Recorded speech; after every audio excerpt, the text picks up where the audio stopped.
This leads us nicely to the high tide of American imperialism, the Spanish-American-Cuban-Filipino War. The war started out because native Cubans were revolting against Spain, which was holding on to Cuba for dear life as the remnant of a once great empire. The Cubans' fight for independence was brutal. 95,000 Cubans died from disease and malnutrition after Spanish General Valeriano Weyler herded Cubans into concentration camps. For this, Weyler was called Butcher in the American Yellow Press, which sold a lot of newspapers on the backs of stories about his atrocities. And at last we come to President William McKinley, who responded cautiously with a demand that Spain get out of Cuba or face war. Now, Spain knew that it couldn't win a war with the US, but as George Herring put it, they preferred the honor of war to the ignominy of surrender. Let that be a lesson to you. Always choose ignominy. Oh, it's time for the mystery document?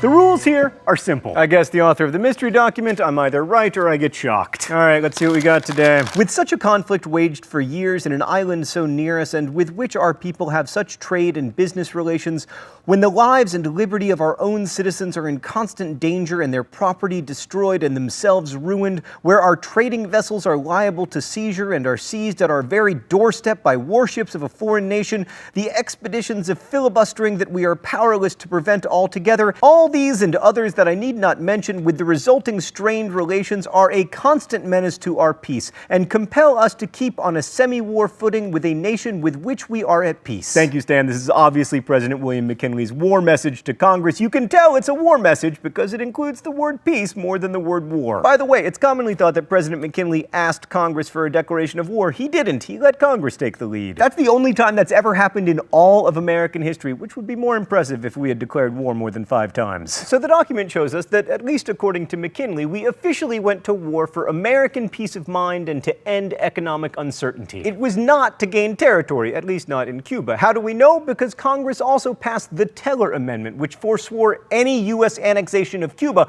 perhaps because representatives of the U.S. sugar industry, like Colorado Senator Henry Teller, feared competition from sugar produced in an American Cuba.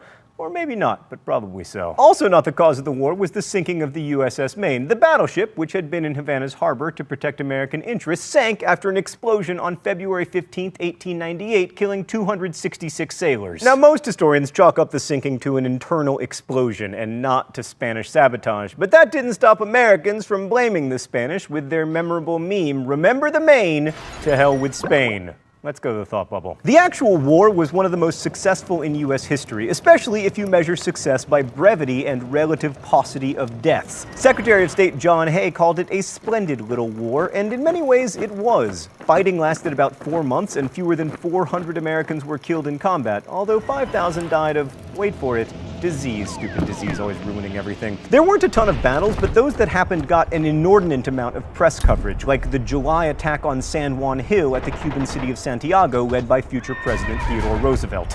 While it was a successful battle, the real significance is that it furthered Roosevelt's career. He returned a hero, promptly became governor of New York, and by 1900 was McKinley's vice president, which was a good job to have because McKinley would eventually be assassinated. A more important battle was that of Manila Bay, in which Commodore George Dewey destroyed a tiny Spanish fleet and took the Philippines. This battle took place in May of 1898, well before the attack on Cuba, which strongly suggests that a war that was supposedly about supporting Cuban independence was really about something else.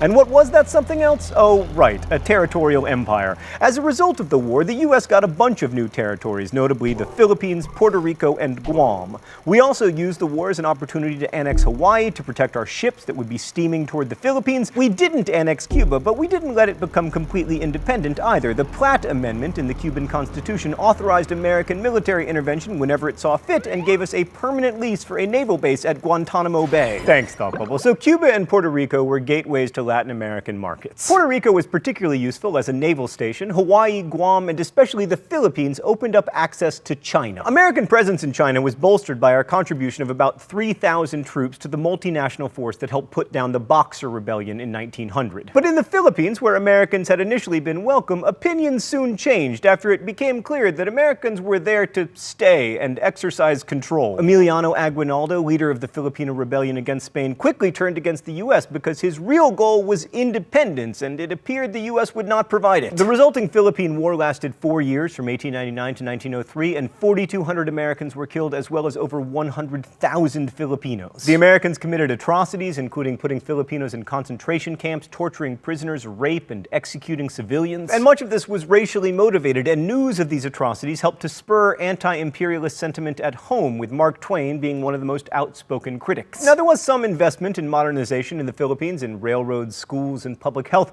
but the interests of the local people were usually subordinated to those of the wealthy. So American imperialism, in short, looked like most other imperialisms. So Constitution nerds will remember that the U.S. Constitution has no provision for colonies, only territory that will eventually be incorporated as states. Congress attempted to deal with this issue by passing the Foraker Act in 1900. This law declared that Puerto Rico would be an insular territory. Its inhabitants would be citizens of Puerto Rico, not the United States, and there would be no path to statehood. But this wasn't terribly constitutional. Congress did extend U.S. citizenship to Puerto Ricans in 1917. Now it's a commonwealth with its own government that has no voice in the U.S. Congress or presidential elections and no control over its own defense or environmental policy. The Philippines were treated similarly to Puerto Rico in a series of cases between 1901 and 1904, collectively called the Insular Cases. But Hawaii was treated differently because it had a sizable population of American settlers who happened to be white. Ergo, it became a traditional territory with a path to statehood because white people, and also pineapples. Now let's briefly talk about anti-imperialism. There were lots of people who objected to imperialism on racial grounds, arguing that it might lead to, like,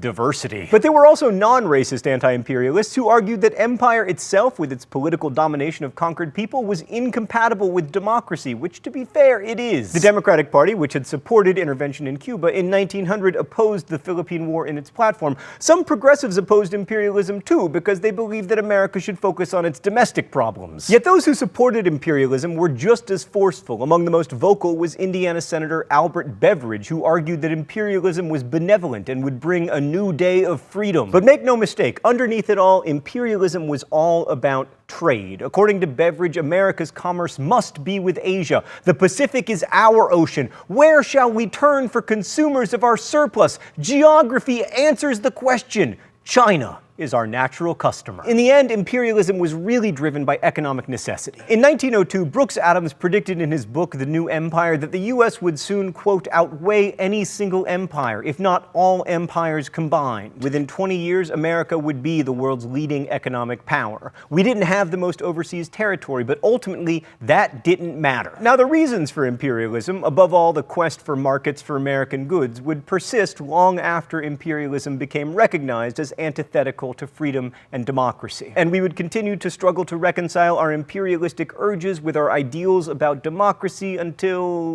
now. Thanks for watching. I'll see you next week. Crash Course